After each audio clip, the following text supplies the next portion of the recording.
नमस्कार। आज আমি সাবজেক্ট প্রেডিকেট এবং অবজেক্ট নিয়ে আপনাদের সামনে ডিসকাস করব। তো প্রথম আমাদের জানতে হবে সাবজেক্ট কাকে বলে এবং প্রেডিকেট কাকে বলে। A subject is a word or group of words that denotes any person, place or thing about whom or which something is said.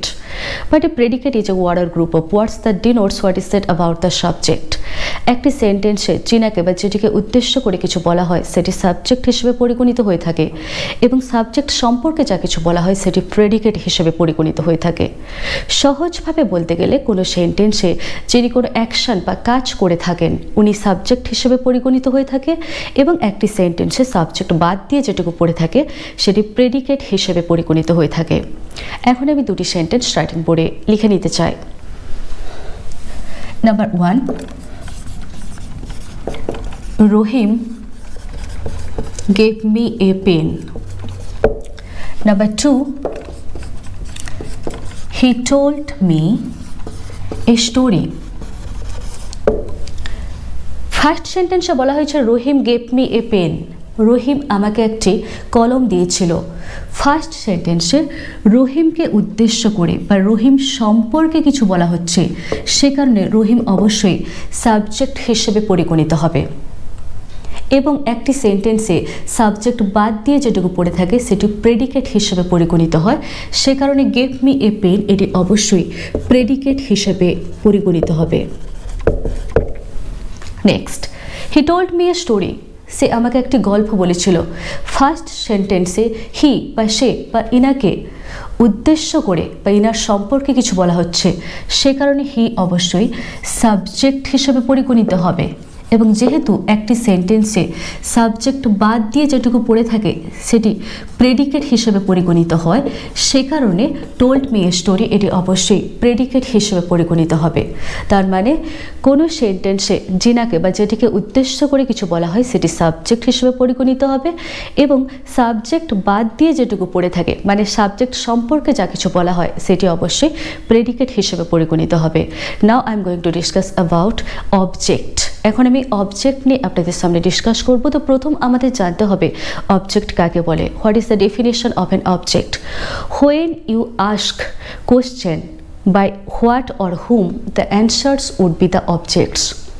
যখন আপনি হোয়াট কিংবা হুম দ্বারা কোনো প্রশ্ন করবেন সেক্ষেত্রে যে অ্যান্সারগুলি পাবেন সেই অ্যান্সারগুলি অবশ্যই অবজেক্টস হিসেবে পরিগণিত হবে। Objects are mainly two types, direct object and indirect object. Objects mainly দু ধরনের, ডিরেক্ট অবজেক্ট এবং indirect object. Objects are mainly two types, direct object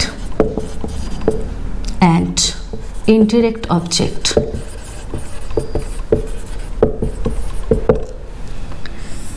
আপনি যখন হোয়াট দিয়ে প্রশ্ন করবেন এবং সেক্ষেত্রে যে অ্যান্সার পাবেন সেটি অবশ্যই ডিরেক্ট অবজেক্ট হিসেবে পরিগণিত হবে এবং আপনি যখন হুম দিয়ে কোনো প্রশ্ন করবেন এবং সেক্ষেত্রে যে অ্যান্সারটি পাবেন সেটি অবশ্যই ইনডিরেক্ট অবজেক্ট হিসেবে পরিগণিত হবে। এখানে ফার্স্ট সেন্টেন্সে বলা হয়েছে রহিম গেভ মি এ পেন, রহিম আমাকে একটি কলম দিয়েছিল। এই সেন্টেন্সটিকে হোয়াট দিয়ে প্রশ্ন করলে ব্যাপারটি কেমন দাঁড়ায়? What did Rahim give you? Rahim তোমাকে কি দিয়েছিল? অ্যান্সার হবে এ পেন, একটি কলম।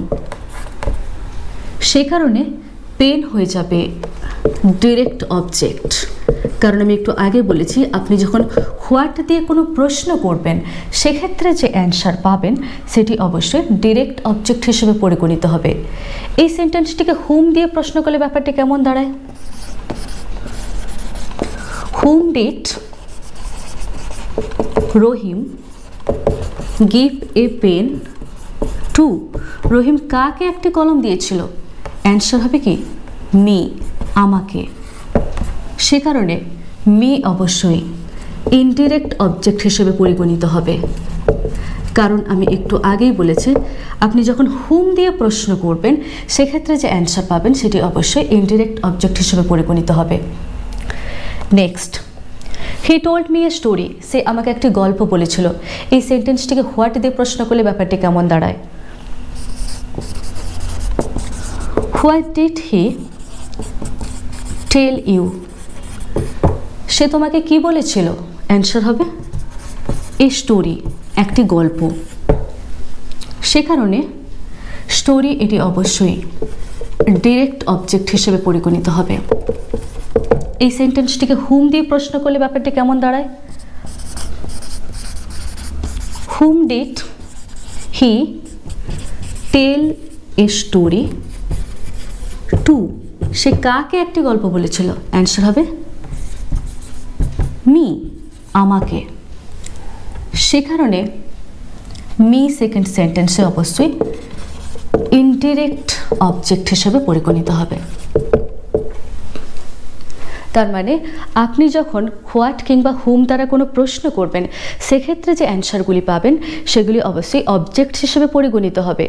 আপনি যখন হোয়াট দ্বারা প্রশ্ন করে কোনো অ্যান্সার পাবেন সেটি ডিরেক্ট অবজেক্ট হিসেবে, এবং আপনি হুম দ্বারা প্রশ্ন করে যখন কোনো অ্যান্সার পাবেন সেটি ইনডিরেক্ট অবজেক্ট হিসেবে পরিগণিত হবে। তার মানে কোনো সেন্টেন্সে যেটিকে বা যেনাকে উদ্দেশ্য করে কিছু বলা হয় সেটি সাবজেক্ট হিসেবে পরিগণিত হয়ে থাকে। কোনো সেন্টেন্সে সাবজেক্ট সম্পর্কে যা কিছু বলা হয়, মানে কোনো সেন্টেন্সে সাবজেক্ট বাদ দিয়ে যেটুকু পড়ে থাকে সেটি প্রেডিকেট হিসেবে পরিগণিত হয়ে থাকে। এবং আপনি যখন হোয়াট কিংবা হুম দ্বারা কোনো প্রশ্ন করে থাকেন এবং সেক্ষেত্রে যে অ্যান্সারগুলি পেয়ে থাকেন সেগুলি অবজেক্টস হিসেবে পরিগণিত হয়ে থাকে। অবজেক্টস প্রধানত দু ধরনের, ডিরেক্ট অবজেক্ট এবং ইনডিরেক্ট অবজেক্ট। আপনি হোয়াট দিয়ে প্রশ্ন করলে যে অ্যান্সার পাবেন সেটি ডিরেক্ট অবজেক্ট হিসেবে পরিগণিত হবে, এবং আপনি হুম দিয়ে প্রশ্ন করলে যে অ্যান্সার পাবেন সেটি ইনডিরেক্ট অবজেক্ট হিসেবে পরিগণিত হবে। তো আশা করি এই সমস্ত এক্সাম্পলসের মাধ্যমে আপনারা বুঝতে পেরেছেন যে সাবজেক্ট কি, প্রেডিকেট কি এবং অবজেক্ট কি। তো আজকের মতন এতটাই থাক, দেখা হচ্ছে পরের ভিডিওতে। Tata, bye bye.